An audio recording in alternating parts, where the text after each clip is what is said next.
오늘 본문의 말씀은 아주 독특한 형태로 기록되어져 있습니다.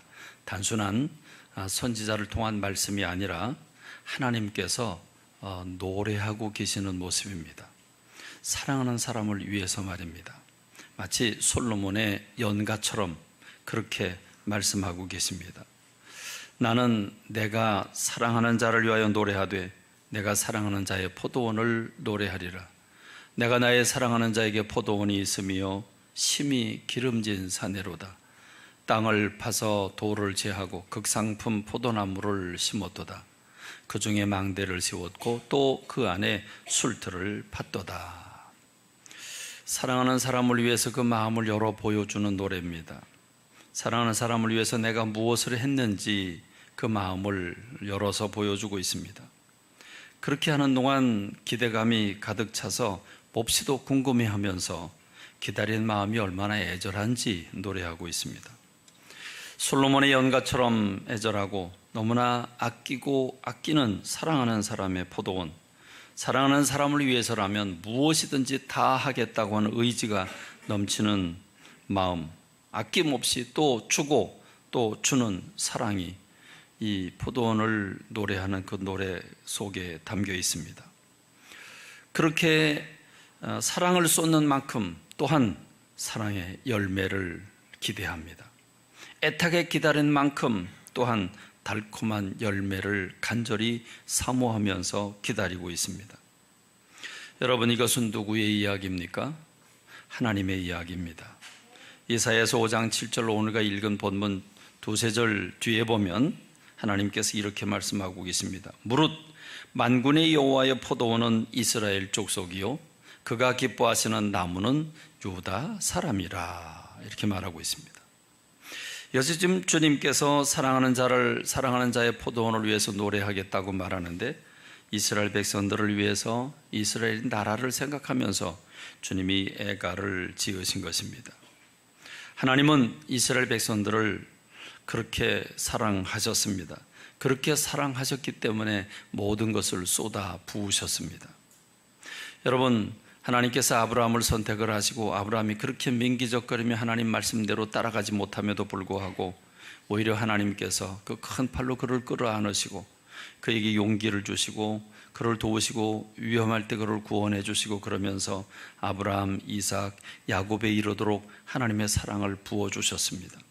그리고 그 야곱의 12아들을 통해서 12지파가 세워지고 그들이 애굽에서 종살이를 할 때 하나님은 당신의 방법 10가지 재앙으로 이스라엘 백성들을 해방시켜 내십니다. 그 재앙을 내리는 동안에도 이스라엘 사람들에게는 하나도 재앙이 미치지 아니하고 이집트 사람들에게만 재앙이 미쳐지게 하셨습니다. 그리고 홍해바다를 건너고 그리고 구름기둥과 불기둥의 보호와 인도를 받으면서 그들이 농사짓지도 않았는데 이슬처럼 하늘에서 먹는 것이 내려오고 그들은 그걸 거두어 먹으면서 신발도 옷도 헤어지지 않는 가운데 그들은 광야를 건넜습니다. 그렇게 젖과 꿀이 흐르는 땅으로 들어갔습니다. 그들을 향한 하나님의 사랑은 말로 표현할 수가 없습니다. 독수리 등에 업어서 그들을 옮겨준 것과도 같습니다. 그렇게 쏟아 부어 주셨기 때문에 하나님은 그들을 향한 기대가 또 열매를 거는 기대가 간절했습니다. 이 사랑의 연가는 결론적으로 이렇게 맺고 있습니다. 내가 좋은 포도 맺기를 바랬더니 들포도를 맺었도다 그럽니다. 좋은 포도 맺기를 바랐더니 들포도를 맺었도다 그랬습니다. 그래서 하나님은 5장 4절에서 이렇게 반문하고 계십니다. 내가 포도원을 위해서 행한 것 이외에 무엇을 더할 것이 있으랴. 다시 말하면 다 했다는 겁니다. 할 수 있는 건 다 했고 줄 수 있는 건 다 줬다는 말입니다. 형식적으로 어쩔 수 없이 요거도 먹지 않을 정도로 이렇게 땜질한 것이 아니고 모든 것 중심으로부터 우러나오는 해주고 싶은 걸 후회함 없이 다 주었다는 말입니다. 그래서 하나님은 그 실망감에 이렇게 요청하고 있습니다. 예루살렘 주민들아, 유다 사람들아, 내가 구한다. 이제 나와 너희 포도원 사이에서 사리를 판단하라 그럽니다. 사리라고 하는 것은 일의 이치입니다. 일의 이치란 말은 하나님께서 지금 이 돌아가는 모든 일의 이치, 옳고 그름을 너와 포도원 사이에서 중간에서 누가 옳은지 누가 그른지 누가 부족한지 뭐가 잘못됐는지 판단해 보자는 겁니다. 시시비비를 가려보자는 말입니다. 그렇습니다. 하나님께서 당신의 백성을 말할 수 없이 사랑하셨고 그에게 필요한 것이라면 무엇이든지 아낌없이 다 베푸셨고 공급하셨고 보호하셨고 인도하셨습니다. 그래서 기대를 걸었는데 들포도를 맺혔다는 것입니다. 그냥 열매가 부실할 정도가 아니라 형편없었다는 말입니다. 그러니 하나님이 취하실 것은 하나밖에 없죠. 사랑이 변해서 미움이 되면 그 미움은 온유월에도 서리가 돋친다고 그럽니다. 그래서 이사야서 5장 5절로 6절은 이렇게 연결이 됩니다. 이제 내가 포도밭에 무슨 일을 할 것인가를 너희에게 알리리라. 울타리를 얻어 짐승들에게 뜯기게 하고 담을 허물어 마구 짓밟히게 하리라. 망그러진 채 그대로 내버려 두리라. 순을 치지도 아니하고 김을 매지도 않아 가시덤불과 엉겅퀴가 덮이게 하리라. 구름에게 비를 내리지 말라고 명하리라. 그렇습니다. 화가 나도 아주 단단히 화가 나신 겁니다. 이스라엘은 그래서 멸망한 겁니다. 여러분, 이사야 선지를 통해서 하나님이 이 말씀을 외치실 때에는 BC 740년경이니까, 그러니까 이 선포를 하고 나서도 약 150년이 유지된 다음에 유다가 멸망을 합니다. 그러면 그동안 150년 동안에도 계속 이런 경고의 채찍을 받았음에도 불구하고 그들이 회개하지 않았다는 거죠. 고집 부리고 패역하게 죄악을 범했다고 하는 결론입니다. 그래서 결국은 이 유다라고 하는 나라가 바벨로니아의 포로로 끌려가게 됩니다. 자, 오늘 이 말씀을 묵상하면서 왜 이 말씀이 오늘 현 시점 2018년을 살아가고 있는 나의 인생, 우리의 모습이 이렇게 오버랩 되는지 모르겠습니다. 여러분, 이 말씀이 오늘 어떻게 들려집니까? 이것은 2700년 전에 이스라엘 백성들에게 주신 말씀이니까 라고 우리는 그냥 가볍게 치부할 수 있습니다.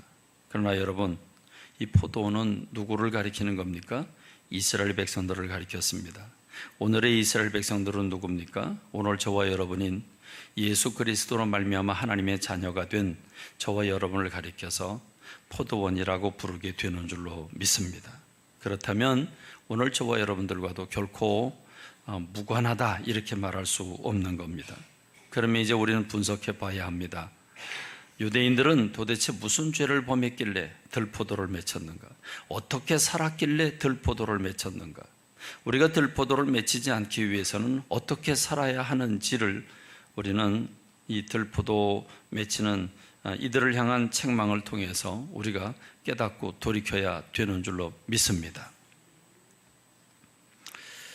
이사야라고 하는 선지자는 이 들포도를 맺힌 그 이유에 대해서 7절 이후에 계속해서 말씀을 이어가고 있습니다. 세 가지로 압축할 수 있습니다. 첫 번째는 탐욕적인 이기적인 사리사욕을 채웠다는 것이고, 두 번째는 사치와 향락을 부렸다는 것이고, 세 번째는 부정과 부패를 일삼았다는 것입니다. 정의와 공의가 행해지지 않았다는 겁니다. 이 세 가지 죄악이 그들로 들포도를 맺게 하는 원인이 되었다고 이사야는 말하고 있습니다. 우리는 이 세 가지를 살펴보길 원합니다. 첫 번째는 탐욕적인 사리사욕입니다. 개인적인 이기주의입니다. 이사야서 5장 8절은 아주 간단하게 이렇게 표현하고 있죠. 가옥에 가옥을 이으며 전토에 전토를 더하며 빈틈이 없도록 하고 이 땅 가운데서 홀로 거주하려 하는 자들은 화 있을진저. 이것을 공동번역 성경은 이렇게 번역을 했습니다. 집을 연달아 차지하고 땅을 차례로 사들이는 자들아, 빈터 하나 남기지 않고 온 세상을 혼자 살듯이 차지하는 자들아, 이렇게 말하고 있습니다. 여러분, 지금 이 말씀을 듣는데 조금 좀 찔리지 않습니까? 아니면 당당하십니까? 왜? 나는 땅이 없으니까. 난 땅이 없으니까 나는 내가 지금 살고 있는 집 겨우 한 채뿐인데 땅도 없고 그러니까 난 괜찮다, 이렇게 말할 수 있습니다. 한번 여러분 여쭤보겠습니다. 만약 여러분이 뜻하는 바, 여러분이 원하는 바대로 돈을 벌어서 상상 외로 돈을 많이 벌었다면 여러분 그 번 돈으로 뭐 할 것 같습니까? 여러분 첫 번째로 뭐 할 것 같습니까? 여러분 먼저 땅 사지 않을까요? 땅 사지 않을까요? 집을 사요? 여러분 뭘 사요? 땅 사고 집 사는 거 아닙니까? 맞을 것 같아요. 여러분 차도 사죠. 차도. 그렇죠. 아니면 일단 유럽 여행부터 갔다 와놓고 봐요. 없어지기 전에. 남들 다 가는데. 요즘처럼 이자율 떨어질 때 가장 확실한 건 부동산에 투자하는 거죠. 여러분 내가 원하는 만큼 뜻하는 바 엄청난 돈을 벌었다면 하나님 감사합니다. 인도에 교회 짓겠습니다. 하나님 내가 어떻게 하면 장학사업할까요? 하나님 어떻게 하면 전도하는데 이 돈을 쓸 수 있겠습니까? 여러분 이렇게 생각하는 우리 교우들 참 많겠죠? 네. 주님은 이렇게 말씀을 하십니다. 이사야서 5장 9절로 10절 말씀에서 만군의 여호와께서 내 귀에 말씀하시되 정령이 허다한 가옥이 황폐하리니 크고 아름다울지라도 거주할 자가 없을 것이며 열을 가리 포도원에 겨우 한 포도주 한 바트가 나겠고 한 호멜의 종자를 뿌려도 간신히 한 에바가 나리라 하시도다. 만군의 이걸 또 다른 성경은 이렇게 번역을 했죠. 많은 집들이 흉가가 되어 제 아무리 크고 좋아도 인기척이 없게 되리라. 포도밭 열을 가리에서 술 한 항아리밖에 나지 아니하고 종자 한 섬에서 곡식 한 독이 가까스로 나리라. 이렇게 표현하고 있습니다. 그렇습니다. 자기만을 위해서 사는 사람이 얼마나 위험한가 하는 것을 보여주고 있습니다.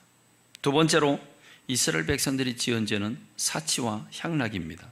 사치와 향락을 부리느라고 열매를 맺을 수 없었습니다. 들포도를 맺히게 된 겁니다. 이렇게 얘기를 하죠. 이사야서 5장 11절로 12절 계속 이어지는 말씀은 이렇게 분석을 합니다. 아침에 일찍 일어나 독주를 마시며 밤이 깊도록 포도주에 취하는 자들은 화 있을진저 그들이 연회에는 수금과 비파와 소고와 피리와 포도주를 갖추었어도 여호와께서 행하시는 일에 관심을 두지 아니하며 그의 손으로 하신 일을 보지 아니하는도다 했습니다. 두 번째는 사치와 향락인 겁니다. 여러분 술이라고 하는 건 괴롭거나 또는 즐거운 일이 생기거나 여러분 피곤하거나 이럴 때 좀 대부분 마십니다. 근데 여러분 술은 언제 마십니까? 낮에 마십니까? 밤에 마십니까? 주로 밤에 마십니다. 일과를 마치고 아무리 좋은 일이 있어도 오늘 일과 마치고 저녁에 파티하자 이렇게 됩니다. 근데 여러분 아침에 술을 마시는 사람 보면 저 사람 뭐야 정신없이 아침부터 술을 마셔? 낮에 술을 마시면 대낮에 술을 마셔? 왜 대낮에 얼굴이 그렇게 뻘게? 조금 이상한 사람처럼 우리는 취급합니다. 그렇죠? 그런데 여러분 오늘 성경 말씀 뭐라고 말합니까? 아침에 일찍 일어나 독주를 마시고 밤이 깊도록 포도주에 취하는 자들은 그랬습니다. 여러분 이 말씀을 읽으면서 저는 우리 시대하고 그렇게 다를 바가 없다고 판단을 합니다. 우리가 사는 시대가 이제 물질적으로 좀 많이 풍요로운 시대가 됐습니다. 그러면 아무리 힘들다고 해도요 그건 좀 약간 엄살처럼 들려져요. 왜냐하면 힘들면 진짜 죽 먹어야 되잖아요. 근데 힘들어도 죽 먹는 사람 없거든요. 힘들어도 자전거 타는 사람 없거든요. 우리는 이렇게 얘기할 수 있죠. 내가 부정직하지 않게 정직하게 해서 열심히 돈 벌었고 돈 벌 가지고 내가 어디다 쓰든지 네가 뭔데 그런 얘기를 하냐 이럴 수 있습니다. 근데 여러분 주님이 이렇게 말씀하시고 있어요. 야 그게 어디 네 돈이냐? 내 돈이지.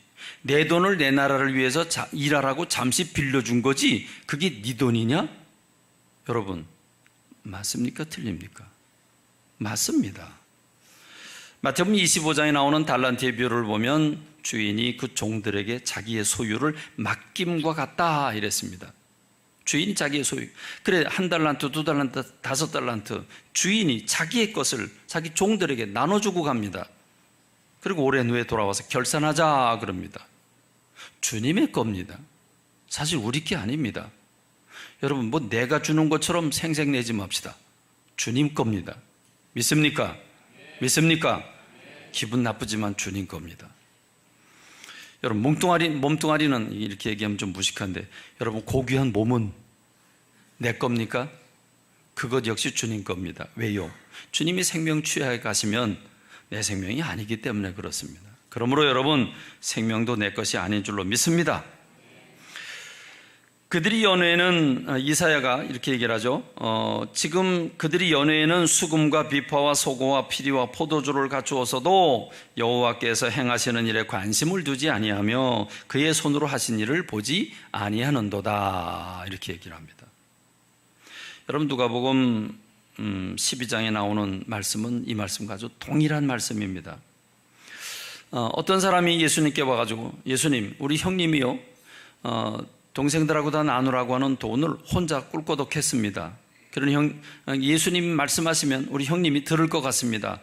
우리 형님에게 얘기를 해서 재산을 좀 나누라고 얘기해 주십시오. 그랬더니 예수님 뭐라고 말씀하십니까? 너희들을 언제 너희가 나를 너희의 재판관이나 재물을 나누는 자로 나를 세웠냐? 그러면 주님이 이렇게 말씀을 하시죠. 삼가 모든 탐심을 물리쳐라. 사람의 생명이 그 소유에 넉넉한 데 있지 않다. 그렇습니다. 그러므로 여러분, 오늘 이 말씀은 곧 저와 여러분들에게 주는 말씀인 줄로 믿습니다. 구약이나 신약이나 다르지 않습니다.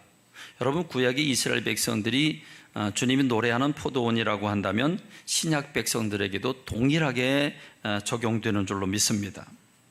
여러분, 그런데 신약 성경을 보니까 예수님이요, 포도원에 관한 말씀을 상당히 많이 하셨어요. 포도원에 대한 말씀을요, 상당히 많이 하셨어요.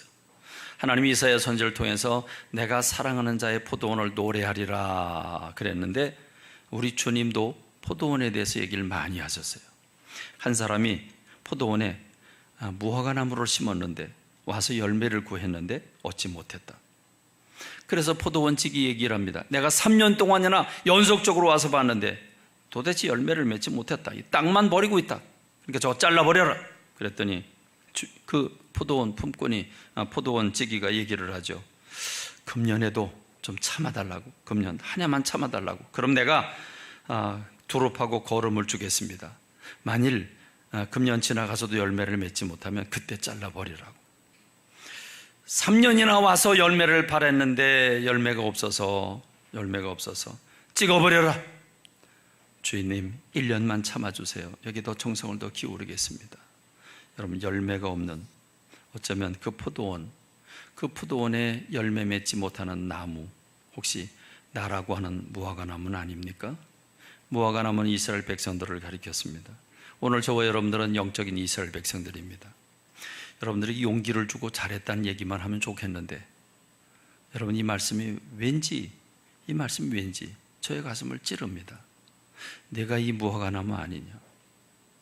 주님이 너를 위해서 더 줄 수 있는 게 있다면 다 주었을 것인데 너는 도대체 어떤 열매를 맺었냐? 지나간 인생을 돌이켜보면서 내가 맺은 열매가 들포도가 아닌가? 내가 하나님 앞에 들포도를 맺힌 사람 같아서 마음이 많이 괴로웠습니다. 여러분, 이것이 오늘 저에게만 이렇게 느껴집니까? 여러분들은 어떻게 느껴집니까? 주님 앞에 상 받을 게 기대가 됩니까? 금한 해만 더 참아달라고 애걸복걸하는 과수원지기와 같은 심정이십니까? 여러분, 놀랍게도 예수님 말씀하십니다. 나는 포도나무고 내 아버지는 농부고 너희는 포도나무에 붙은 가지라 그럽니다. 여러분, 구약에만 이 말씀이 있는 게 아닙니다. 내가 내 사랑하는 자의 포도원을 노래하리니, 구약에만 있는 게 아닙니다.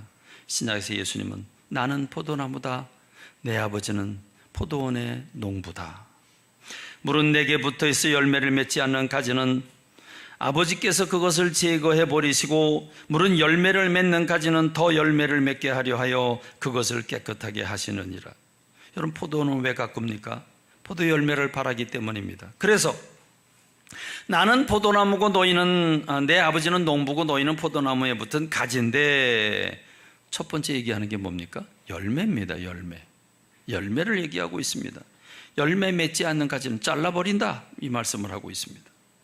너희는 내가 일러준 말로 이미 깨끗하여졌으니 내 안에 거하라. 나도 너희 안에 거하리라. 가지가 포도나무에 붙어 있지 아니하면 스스로 열매를 맺을 수 없음 같이 너희도 내 안에 있지 아니하면 그러하리라. 여러분, 주님이 열매를 얼마만큼이나 우리에게 바라고 계실까요? 요한복음 15장 8절에서 너희가 열매를 많이 맺으면, 너희가 열매를 조금 맺은 면이 아니라 많이 맺으면 내 아버지께서 영광을 받으실 것이고 너희는 내 제자가 되리라 그랬습니다. 그러니까 여러분, 우리는 주님께 달라붙은 포도나무의 가지인데 열매가 있어야 된다는 말입니다. 많이 맺기를 원하신다는 말입니다. 여러분은 어떤 열매를 많이 맺었습니까? 여러분 한번 얘기해 보시죠. 어떤 열매를 많이 맺었습니까? 불평불만하는 열매를 많이 맺었습니까? 아니면 집 사고 땅 사는 열매를 많이 맺었습니까? 여러분, 여행을 많이 갔다 온 열매를 맺었습니까? 무슨 열매를 맺었습니까?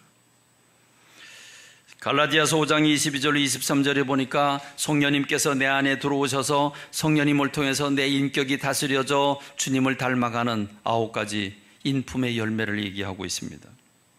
사랑, 희락, 화평, 오래 참음, 자비, 양선, 충성, 온유, 절제.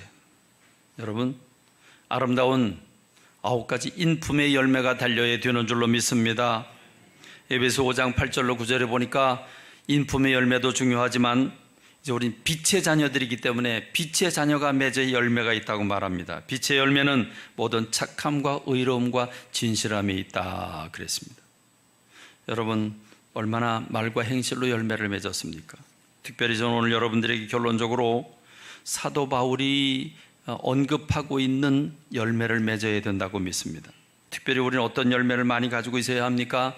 우리는 사람 열매를 가지고 있어야 합니다. 로마서 16장 5절에 보니까 내가 사랑하는 에베네도에게 문안하라. 그는 아시아에서 그리스도께 처음 맺은 열매니라 그랬습니다. 에베네도라고 하는 사람을 향해서, 이 에베네도라고 하는 사람을 얘기하면서, 이 에베네도라고 하는 사람은 아시아에서 내가 전도 여행을 시작하면서 최초로 맺은 전도 열매다. 이 전도 열매가 에베네도다. 고린도전서 16장 15절에 보니까 형제들아, 스데바나의 집은 곧 아가야의 첫 열매요 그랬습니다. 아가야라고 하는 지방에 갔을 때 거기서 첫 번째 열매를 맺은 사람이 스데바나라고 하는 사람이고 그 집의 가족들이라고 말하고 있습니다.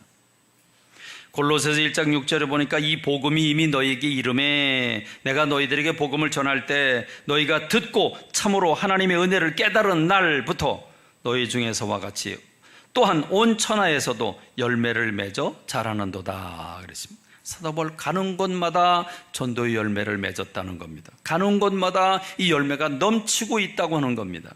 여러분, 오늘 나 한 사람의 이기적인 목적을 위해서 땅 사고 집 사고, 나 한 사람의 즐거움을 위해서 사치와 향락을 즐기고, 나 한 사람을 위해서 부정적인 방법을 동원하고 정의와 공의가 땅바닥에 떨어지게 하는 게 아니라 우리는 다른 사람을 위해서 덕성의 열매를 맺어야 하고 빛의 자녀들의 열매를 맺어야 하고, 특별히 어두움 가운데 사람들을 불러내 그들을 사람 열매를 맺어야 되는 줄로 믿습니다.